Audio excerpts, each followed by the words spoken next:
Земеделски производители от цяла североизточна България се запознаха както с най-новите хибриди рапица, така и с утвърдените сортове зърнено-житни култури на фирма Косат Семанс. Това се случи на поредица от открити дни, организирани край варненското село Неофит Рилски с домакин Мария Рафаилова и Добричкото село Паскалево с домакин Живко Василев. Сред най-новите предложения рапица са хибридите Сиртаки и Мазари.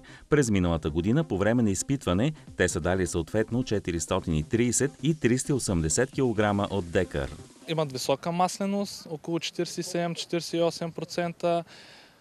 Пластични хибриди са, имат устойчивост на ниски температури, толерантни са към важните икономически болести за културата. Разликата е малка в вегетациите, да, може да се разпредели риска. Препоръчително е за хора, наистина, които отглеждат доста декари от тази култура, за да може и да си натварват техниката както трябва. Очакванията са ни големи. Наистина, надяваме се след няколко седмици да получим много добри резултати от нашите хибриди.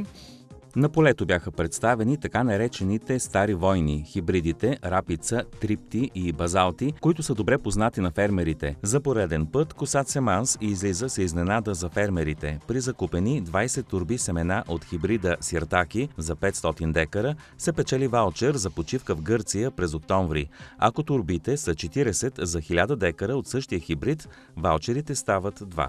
Интерес по време на откритите дни предизвика и генетиката при зърнено-житните култури. На опитните полета бяха заложени пшеница, ечемик и тритикале. Ечемикът не е зимен фуражен, 6-редов, каза се жуп. Той наистина е много устойчив на полягане, на болести, също много пластичен, с висок хектолитър. Тритикалето ни го харесват, може да се каже, почти навсякъде. Той освен за зърно се използва и за биомаса в региона. Трисмарт се казва. Също много добър продукт, устойчив на болести на полягане. Има ген за устойчивост при ниски температури. Както при него, така и при всичките ни пшеници, които се наблюдават. Има го този характерен восъчен налеп. Суфру, Солвейк, Субел и Суриал са сортовете пшеница, представени на демонстрационните парцели. Те са с устойчивост на ниски температури и висок потенциал за добив от 900 до 1100 кг от декар. Суфруто е единственият усилист сорт пшеница, който през годините го наблюдаваме и наистина има много добри резултати. Ниска пшеница, устойчива на полягане, устойчива на болести, в това число и на ръжди. Следващите по вегетация са Солвейк. Солвейга е, да кажем, нашето ново предложение, което в другите страни се използва и за подобрител. Той е една идея по-висок от суфруто. Има наистина голяма устойчивост и при него на полягане. Класа е малко по-издължен. Голяма част от присъстващите фермери вече са изпробвали сортовете Субел и Суриал, както на опитни полета, така и в масови посеви. Резултатите са повече от впечатляващи. Другите ни големи имена в нашото портфолио са Субел, който също е ранен. Субела е една идея по-високо от другите пшеници. Той е много стабилен навсякъде, както и в Южна, така и в Северна България. При него отклоненията в килограмите са много малки. Наистина много пластичен хибрид, с много по-дебел клас, много по-изпълнен, но малко по-къс. От примерно на Суриала, който не е средно ранен и той се явява най-късен от всичките ни пшеници. При него потенциалът му за добив се проявява при ранна сеитба. Една идея по-нисък е от Субела, голяма устойчивост на болести, на полягане. Сергей Петров от село Златна Нива за поредна година е сял сорта Суриал. От миналата година го познавам. Засяхме масов посев 1200 декара и имаме по 100 декара базови и първо размножение.